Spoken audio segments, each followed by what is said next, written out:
are live with the Edgy Ins. He's Yes. tuning in. Nathan and I just planned a swimming date. Yes. And in addition to that, we are also planning on talking about some nutrition, some brain health, potentially Yep. some neurodegenerative conditions such as Alzheimer's. Hmm.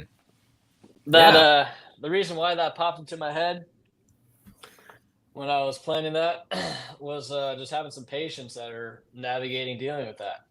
Hmm. And they're trying to learn what to do about it. And the big thing with it, big key, is blood flow.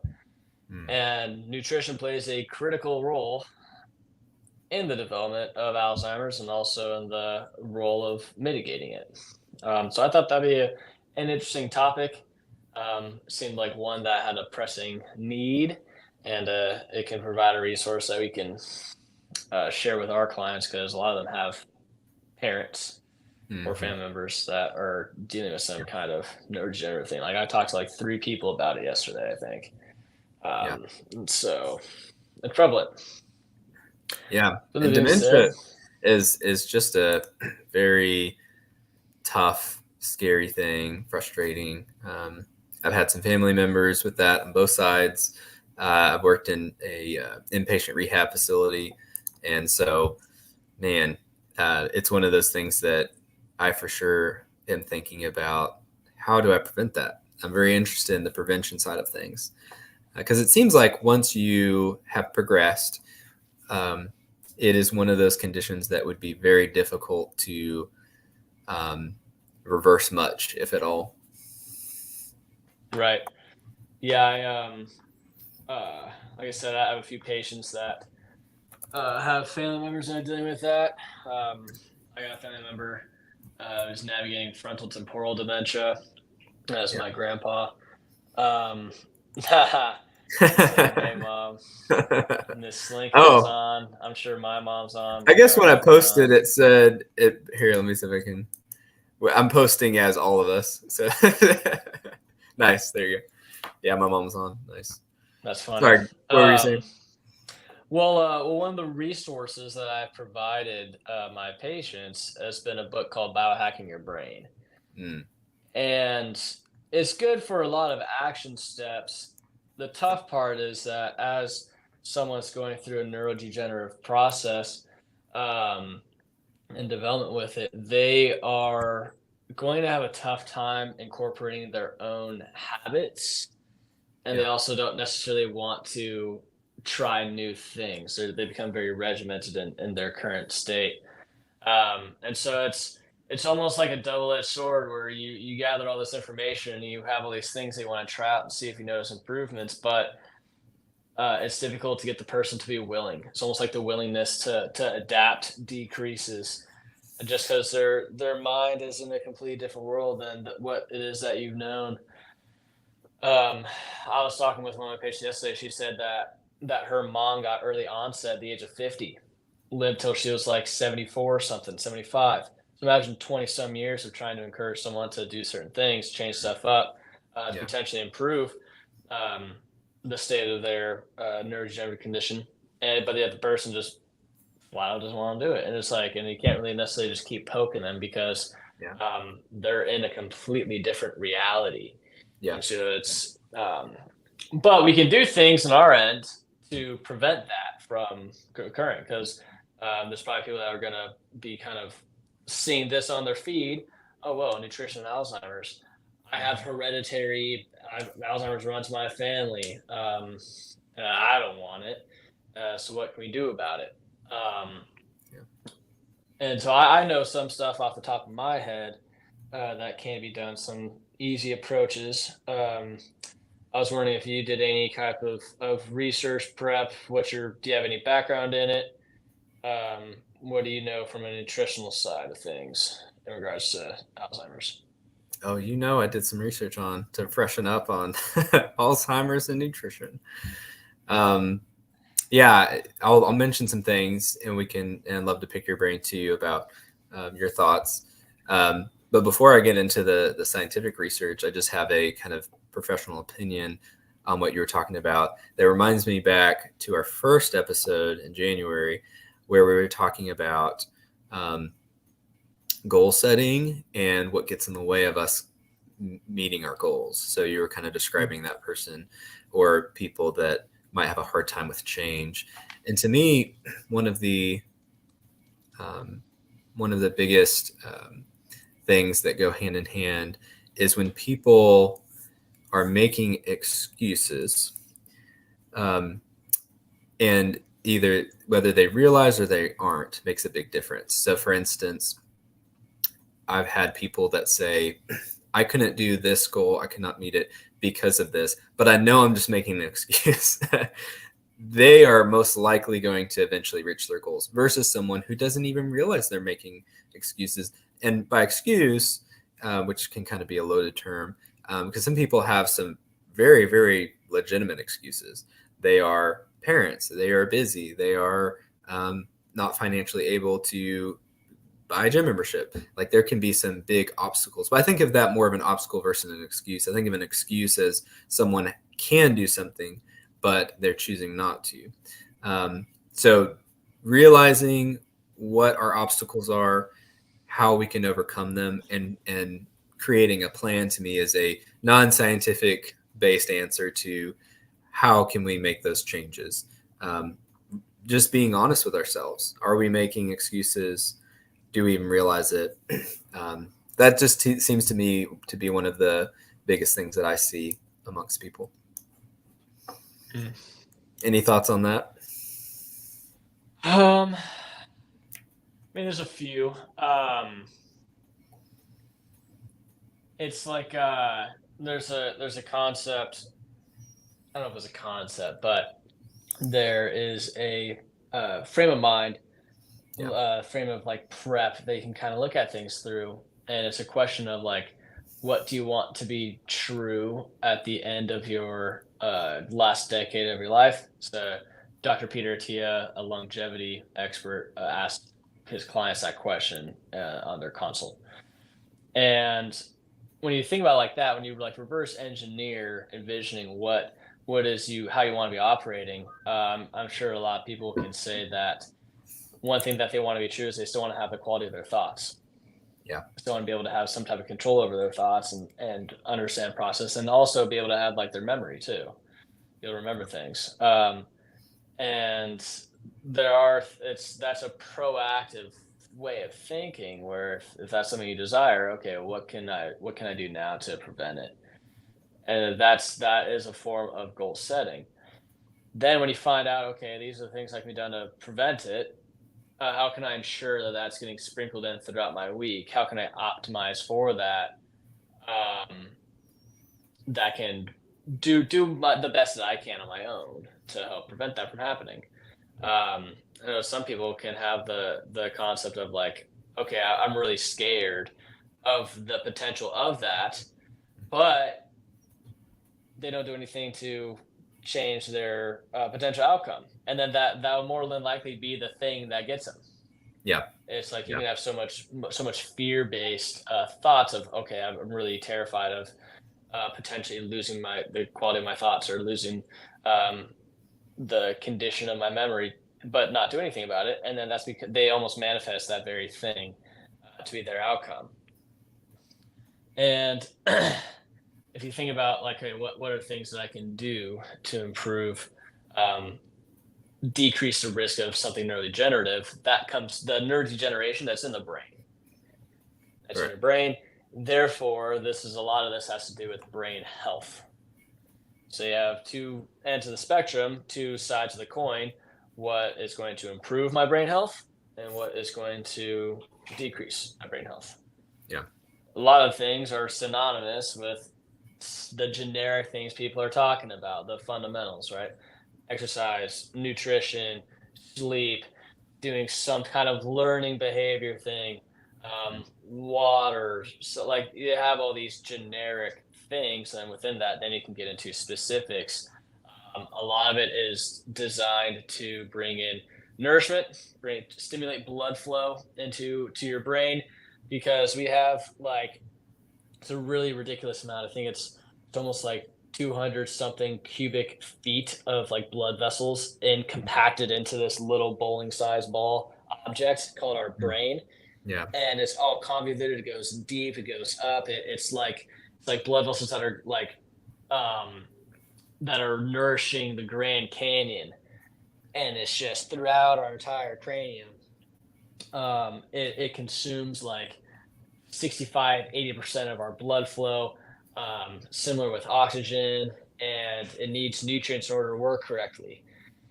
If we're not receiving the nutrients in order to work correctly, then it makes sense that stuff down the line is going to decrease in quality of function. We want to maintain Yeah. function for as long as possible.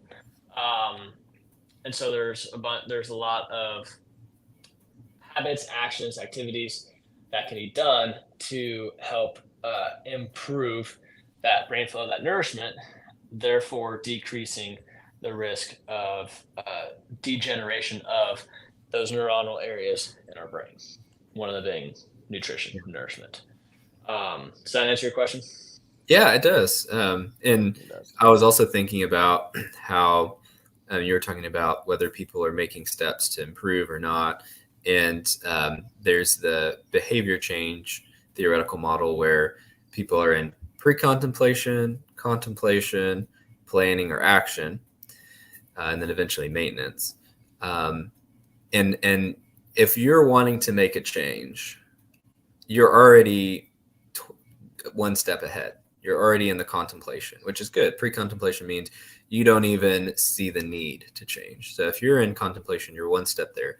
If you're planning, you're saying, okay, Monday, I'm getting the candy out of my house and I'm going to put something healthier in there so I have something else to grab. You're planning. You're a second step ahead. So it may not feel like you've made the progress you want to make. A lot of us, we want to just jump to the maintenance phase. We want to have been doing this for 6 months or more, but it takes time. We can go in between the stages. It's not just linear, but then action is actually making a step. And once you start making those steps, again, it can feel very small, but just taking one step you have to take one step before you can get to maintenance. You're gonna have to take a lot of steps. So when I'm working with clients, what I'm listening for is what we call change talk. So if I'm listening for where they're at in the stages of change. So if I hear someone saying, I'm planning to do that, or I need to do this, or I've got to do this, I'm excited because the likelihood of change is right around the corner. One question just for fun I want to ask you is, what's this new term for Alzheimer's that people are calling it? It's kind of it's non-scientific. It's not actually what it's called, but a lot of people are referring to Alzheimer as blank. Do you know what it is? No, no. Mm-mm. It's type 3 diabetes. Have you heard Yeah. that? Yeah. Some people are referring it as type 3 diabetes Mm-hmm. because of the inability for our brain cells to optimally utilize glucose. And obviously the brain is a bit different than other areas of the body. There's a blood-brain barrier, but there's still a lot of similarities between insulin resistance in other parts of our body and in our brain. And you also have beta amyloid plaques that form. So you still have plaques forming in the brain. You still have insulin that is not being utilized properly. And some of the approaches that are working for other, regular insulin issues, like type 2 diabetes, are working for Alzheimer's too. So that's a very interesting correlation that has been kind of found to be the case. Yeah. No, I mean that's one of like the most damaging things that can occur to cells in our body is called glycation. Right. Which is your cells are essentially getting surrounded by sugar. And when we talk about sugar, we're not talking about the healthy kinds that are like berries or oranges. We're talking about the non-natural stuff, the ones that are coated in the cookies, the Oreos that we're snacking on, or the goldfish that we're munching. Those it's when we're consuming those in excess, they're going to get stored surrounding our cells, they're not able to get processed properly. Thus, they're going to impact and impair function of those cells. Yeah. And if that occurs in the brain, then that's going to lead to decreased function. Then that's going to result in creation of plaques or creation of scar tissue. Hmm. And then our janitor cells aren't going to be able to clean it up at the rate that it's being produced. Therefore, we're going to start accumulating it over time. So then on the flip, and it's okay. So what kind of easy behaviors to understand could potentially lead to that? So like over consuming processed food, standard that leads to a lot of bad stuff. Sure. Especially like metabolic syndrome that can lead to cardiovascular issues, atherosclerosis, Alzheimer's, potentially even cancerous effects. Like they're all connected too. Those are all very likely to develop if you're consuming things in abundance, constantly eating, drinking, smoking, like all these standard things that doctors will just say, hey, just drink less, eat better, you'll start getting good. Why? Well, there's a ton of science behind it. There's also a lot of approaches behind it. So those are habits. Like we can make it, you can get as intricate as detailed as you want it, or we can just keep it very clean and crisp. Yeah. Like if you eat enough protein, have some quality fats, and have your carb consumption primarily be from plants, you're probably going to start doing a little bit healthier. If you just lay in bed with your eyes closed for 7 to 8 hours a night, probably going to start doing a lot better. If you just exercise once a day, probably going to be a lot better. One of my patients yesterday, talking about her husband, who has early onset Alzheimer's, and she was saying, I noticed such a difference on days he exercises versus days he doesn't. Such a difference in behavior, in communication, in what he's doing, how he's remembering things, just from days he exercises versus days he doesn't. Because with exercise, you're creating that flow of fluid, so it's just rehydrating your brain with oxygen and fresh blood, and it's pumping the old stuff out, getting the new stuff in, and that way your cognition then starts to become clean and crisp, starts firing the way it does. But if our bad blood, bad nutrients, waste products are building up in here, they're not getting moved out, then they're going to stay. And when we develop issues when they stay. So for people that might be living with someone dealing with it, if we can create that pumping mechanism of exercise, of our heart working to get blood up, get blood out, you're going to notice improvements potentially just for an hour, maybe a couple hours, maybe that day. And the goal is to do something about that daily. Like there's really no excuse not to move our body daily. If we are still in hunter-gatherer times, we would have to move daily in order to go find food, whether it be berries on a bush or a deer 5 miles away. Then you have to go and hunt and stuff. Like you have to move. And a big issue with our current setup is we only have to go 15 feet to our fridge. And then we just have food right there. Truth and bomb. Also, truth bomb right there. And then when we go into grocery stores, majority of the stuff that we're looking at in grocery stores, the stuff that's going to make us sick, whereas the stuff that keeps us healthy is on the perimeter. Well, most people don't want to walk that far because they're already that lazy, so they just go to the center. What's in the center? The stuff that's going to continue making them lazy. Why? Because being lazy is profitable. I can make money off you if you're lazy and sick. It's easy. Give you a prescription. The prescription is just going to admit it. It's not going to change the behavior that got you in necessity of the prescription. Yeah. Now you're stuck.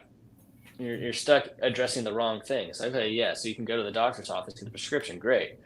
But you are your own patient at home, and you are you're going to be the most impactful doctor that you ever experience at home. It's you. We don't live with you. I can't control everything that you do. I can make as many recommendations as I can, but it's not up to me to execute them. It's on yourself. And that's the tough part too. With if you're providing care, or someone that's dealing with a neurodegenerative condition, is that it also has to be upon their willingness, their want, their Mm. drive. Yeah. You can't force them to want. Just because you want it doesn't mean that they want it, Yeah. which is the tough part too. And more likely, we wait until something drastically negative happens to make a change, Mhm. and we operate in a reactive fashion versus a proactive fashion. Yeah, That's where and people get in trouble. that's why I don't take credit when people make changes, and it's them. They made the change, and that can be a difficult mindset when someone is maybe on a continual search for who is going to fix me. If they are not completely sold in, and they realize that they are making 99% of the difference, and then that 1% educational piece done in a effective way is very helpful. And it could be that 1% of that education could be the missing piece. That's why people should reach out for help. But then as far as the legwork, 99% of it is on the person. And so, or at least their support system. So yeah, it comes down to that. I always think about going back to blood flow and arteries and things like that. And again, back to the type 3 diabetes thought, where blood sugar goes, if we have blood vessels or capillaries with too much blood sugar, it's going to be damaged. So wherever you have blood vessels, damage can occur. So that could be kidneys or behind your eyes. So you can have early macular degeneration, blindness, and things like that. And I also think about, you said glycation. Um, one thing that's been really interesting is AGEs, advanced glycation end products. That is, those typically are produced when we fry meats, or like deep fry meats, or grill the heck out of them. And even if we eat, or even if we cook meats and animal products at low temperatures, there's still going to be a little bit, which is why I probably will never get behind like a carnivore diet, because we need the antioxidants from fruits and vegetables to mitigate some of the AGEs that are produced with animal products. Yes, animal products have tremendous nutrients that are very essential, and so it'd be very difficult to eat a completely plant-based diet and get everything we need. But what are your thoughts on that balance? AGEs, their role in oxidative stress, because to me it seems like there's a pretty clear link between a low antioxidant, high meat diet, and oxidative stress. Yeah, if you read that book, Biohacking a Brain, it's by a neuroscientist, something like Will Meyer, I think. She basically she worked with former NFL players who were dealing with CTE, um, and CTE is what, concussive traumatic. I forget what CTE means. Anyways, she was doing pre-post brain MRIs, applying these protocols that she was essentially testing on them, documented it in a book. And when it comes to food, she's hyping up vegetables, hyping up just all the colors. Like here's a breakdown for things that are green. Here's a breakdown for things that are red, orange, purple, white. Hit all those things. Here are the things for um, omega-3 fats, which are anti-inflammatory fats.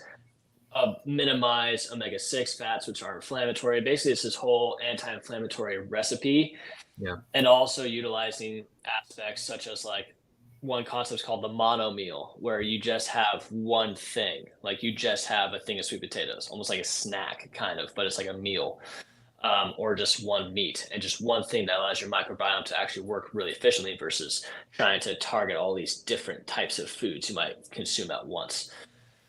Another one was tightening up your eating window, just allowing your body a little bit of a break, a little bit more of a break versus, because most of us, like, we probably wake up and immediately eat. The first thing we do is eat.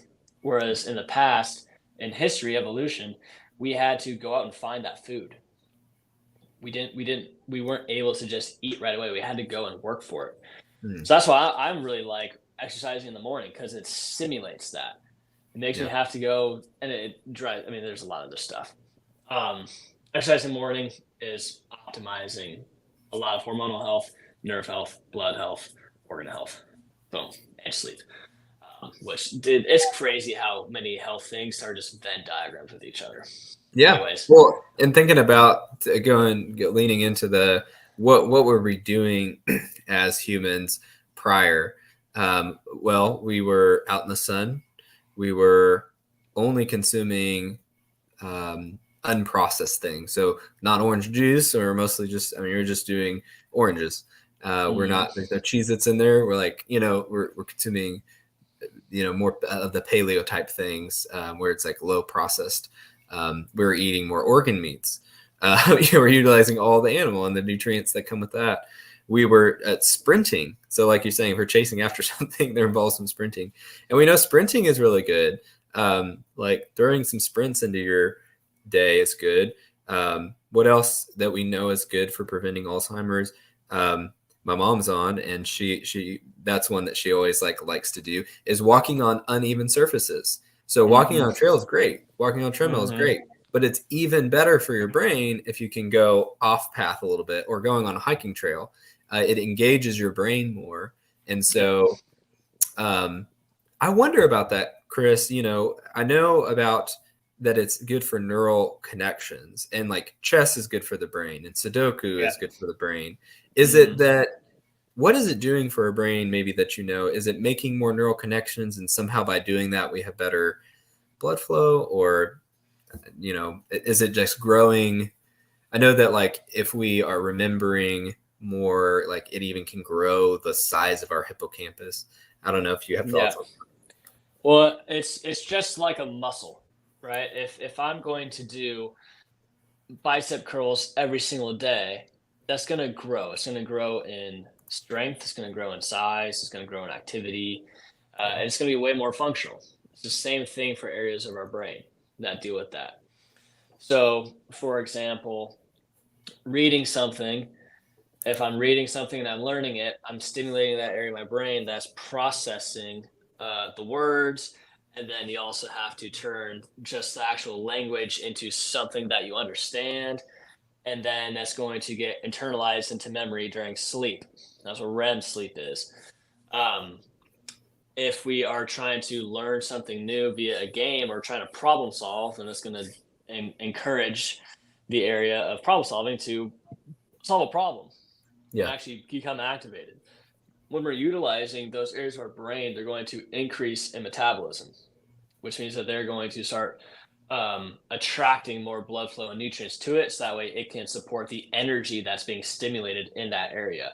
Like the amount of electricity, neuronal function that occurs in our brain when we're trying to activate something. Like for me right now, my brain is rapidly processing stuff that I've learned before, turning that into a thought, and then converting it into words out of my mouth that you all can understand. And that's a lot of brain power work. And I'm not even, it's not like I'm having the thought before thinking the thought and then saying it. It's just coming out of my mouth as I'm just randomly spewing right now. It's because that area is firing. So that area is utilizing energy right now. It's utilizing actual like cellular juice fuel. And then that's going to then require nutrient stuff from the food to then replenish that. It's going to increase in size, activity, strength, increase quality of function. One of the other sides of the coin, though, is that someone can get stuck in doing the same puzzle thing that they've done for so long. So you want, not only do you don't necessarily want to stimulate the same thing. We're talking about like puzzles or Sudoku or crosswords. Yes, those are good for longevity of quality of brain, especially that problem solving center, because that's an area that gets very dormant. That's an area that helps stimulate your memory because you have to make connections to things in a quick fashion. That's stimulating your memory, which is your hippocampus. Now, if we are A, in a stress state, or B, not stimulating like learning something new, because if we learn something, that means we're remembering it, we're recalling it. Yeah. So that's going to be that hippocampus area. It's like a little nugget in the middle of your brain. Um, if we're in a stress state, stress all the time, in that fight or flight anxious, that's going to divert metabolism, blood flow, resources away from Mm. that memory side of things. Yeah. So it's gonna take it away. Yeah. Um, and so that's one piece. What's more beneficial for a brain in terms of a puzzle type game is learning a new puzzle type game. So if I play Sudoku all the time, um, go do some other puzzle kind of game, play solitaire or something. The tough part, though, is that especially if it's a person that is, it's a lot easier to do this in a preventative fashion than a reactive. Because if Right. you're trying to reactive, encourage someone with Alzheimer's to do something new, they're not going to want to do it because they're not going to remember how to do it within like 5 minutes. Yeah. They want to stick with their plan. They want to stick with their script. They become very regimented Yeah. with just a few things because those are the things that they still have like that mental control over. And so they Yeah. become very, very on the tee, on schedule with everything, that all the routines. And then, but anything deviating from that causes just pure panic, Sure.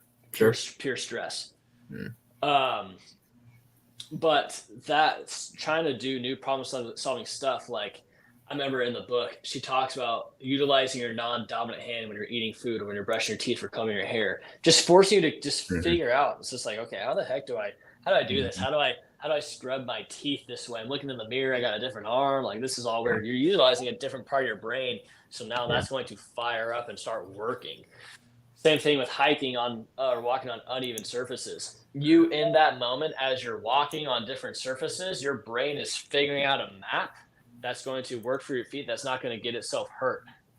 Yeah. So using different length strides. If you're walking the base trail at Pinnacle and you got a bunch of rocks, and you have to use kind of quick feet and then long stride, and then you got to step up and step down and go to the side a little bit, work around. Like you're processing all that so fast.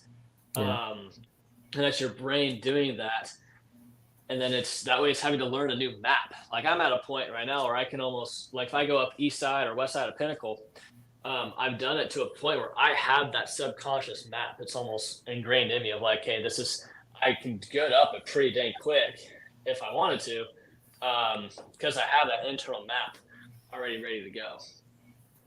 So those are some pieces of why like challenging your brain in that way is super good. I mean, walking on grass barefoot, like Yes. forcing your Grounding. feet to feel that ground. I mean, yeah, Mm. it's really good to actual like connect your body with that earth, like actual skin on earth. It's really good. That's why I feel really good when we go to the beach. We take our shoes Mm. off and we walk on the sand. Why don't we do it with the grass? It's the same thing. Yeah, just because there's not a wave in your view doesn't mean Yeah. you can't do it. But as soon as we put these foot coffins on our feet, we're disconnected from that nature. It's so easy to do, um, and but then at the same time too, like you're all of a sudden your feet are not being stimulated, like your toes, and now Yeah. they're getting grips on the ground on this uneven surface, and your brain is trying to figure out, oh, this is new. How do I operate this? Just want to do new things with it, Yeah. that stimulate it to work in a different way than it has. Exercise is another mechanism of just encouraging that blood flow, and that's also mental too. So part of you're saying about it's not just blood flow, but it's this thing called BDNF, which is called brain derived neurotrophic factor. Those it's almost like how do I describe this? It's like a It's stem kind of cell for the like, brain almost, or like for a brain yeah, cell. Okay. it's like a stem cell. It's like if you use it, you get this new thing getting created. It's almost like an investment. So if you have a dividend and you put something in, and then at the end of the day you get like a 1 cent dividend back. It's almost like, okay, if I use this, I'm going to get a little brain derived neurotrophic factor up. What that does is that helps with your like muscle memory. It also Yeah. helps with production. It's almost like the fertilizer for your soil. So um, we water our plant. The plant grows a little bit. and then say we put a little bit of fertilizer in it. Imagine every time you water the plant, nature gave a little bit of fertilizer to it. Yeah. So it's like I'm watering the plant by exercising and eating clean. And then as a byproduct, I'm going to get a little bit of fertilizer. That fertilizer is this neurotrophic factor. It's going to help with Mhm. growth and sustainability of those healthy nerves. Yeah. And promoting that nerve health. The more healthy our nerves are, the quicker we're going to fire and operate, cognition, and then the longer that's going to be sustained as we age. I have two big takeaways, and my favorite word of the day. Favorite word is foot coffins. Man, that's good. Take your shoes off, get outside, enjoy the brain benefits. And yeah, two big takeaways. One is another incentive to not let your physical health get out of hand, especially your mobility, is, as we know, when people are aging and then they become immobile and they have to be confined to a wheelchair, their cognitive decline goes way down real quick. So what you're doing now for your physical health and your ability to do functional movements is utmost importance. And number two, I think of a lot of the things that would help people is almost like regaining like a playfulness or like childlikeness. As kids, we were learning a new language. So maybe go and learn a new language, talk about exercising your brain in a lot of new ways. Singing, playing new games, going off the path, eating, stopping when you're full, and like, I don't know, there's a lot of things I feel like learning an instrument, learn music, an instrument. like learning how to play like piano or guitar. Utilizing your hands is really good. Like gardening is super good. Just using these tiny little intrinsic muscles that are hard to coordinate, that we honestly take coordination for granted until you start losing coordination of your fingers or your feet and your toes. Actually using those, that's why like playing the piano is super good. Learning guitar, gardening, like I said, using your hands to make food, to make noodles, or using it for meat and stuff. Like those are all really good activities to help with cognition, because it's just very fine tuned. Like walking, standing up. That's just using like your quads, Yeah. glutes, force from your feet. Those are big, big muscle groups, not like fine motor skills. It's a macro motor skill, generic, kind of bulky, but fine-tuned motor skills. Yeah. That, on the other hand, those are things that might start to slip away, especially your mom asked about Parkinson's. Like Parkinson's, you'll start noticing the tremor and stuff. So all these things are still applicable too as we cross-pollinate from Alzheimer's to Parkinson's. They all kind of flow in with each other. All can experience similar benefits. So that book's really good. I mean, it talks about nutrition, the nutritional game plan, the exercise offensive, sleep offensive, supplement offensive, water offensive, the brain game offensive. It's got all these different pieces that can help with that. It's a really good book. And I mean, the most important organ in our body is our brain, because if you didn't have a brain, well, really, if you don't have a brain stem, none of your organs work. Like the only organ that's working if we're in a coma is our brain stem, and the brain stem induces the coma to protect the body from completely shuttering out. Yeah. What's the name of that book again? Yeah, I'm gonna need it. It's called Biohacking Your Brain. How to boost cognitive performance. Think.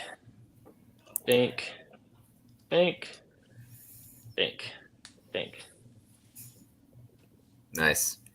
All right, there's the link. Yep. It's by Kristen Willimeyer. It is a great read. it's one that I just go back to every now and again. I'll just get a little nugget. And her explanation of the brain is so cool. I love it. It's fantastic. That like the intricate fine motor things, that is so interesting. I had Yeah. never had anybody explain that.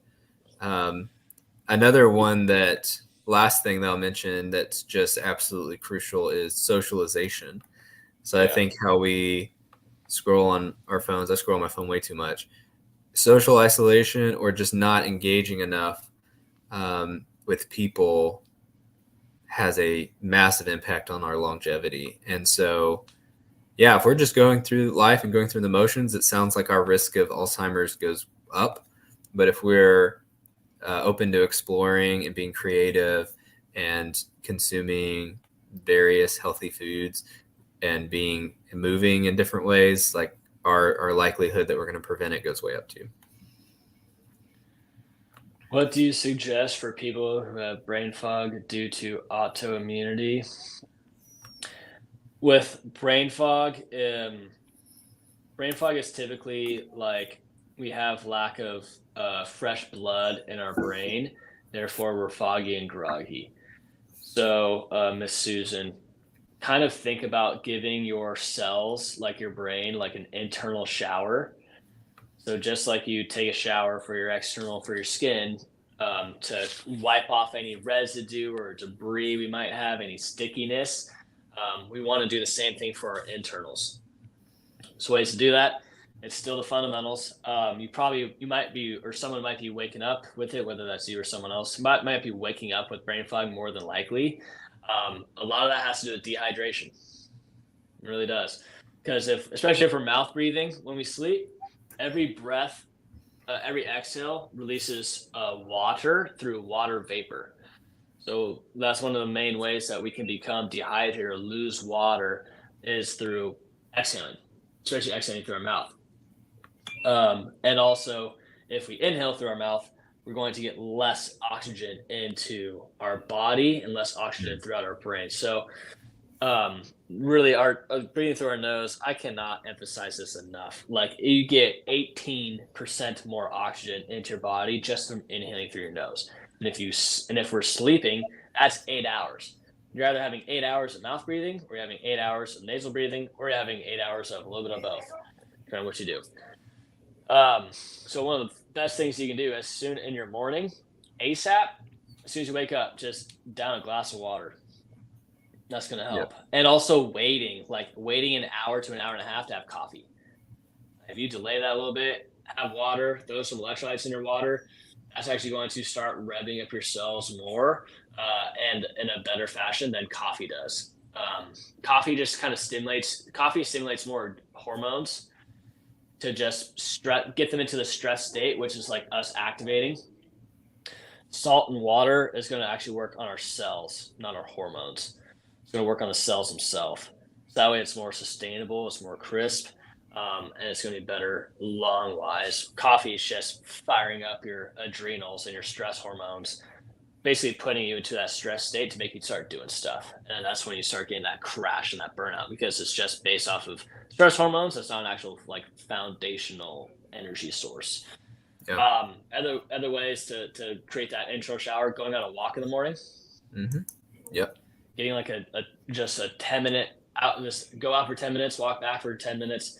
You get 20-minute walk in, you'll be cleared up. Plus, that's going to force you to get outside. That sun is going to start stimulating stuff again.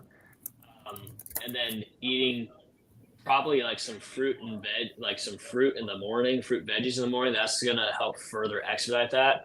The last piece that I'll say for the morning brain fog is taking a cold shower.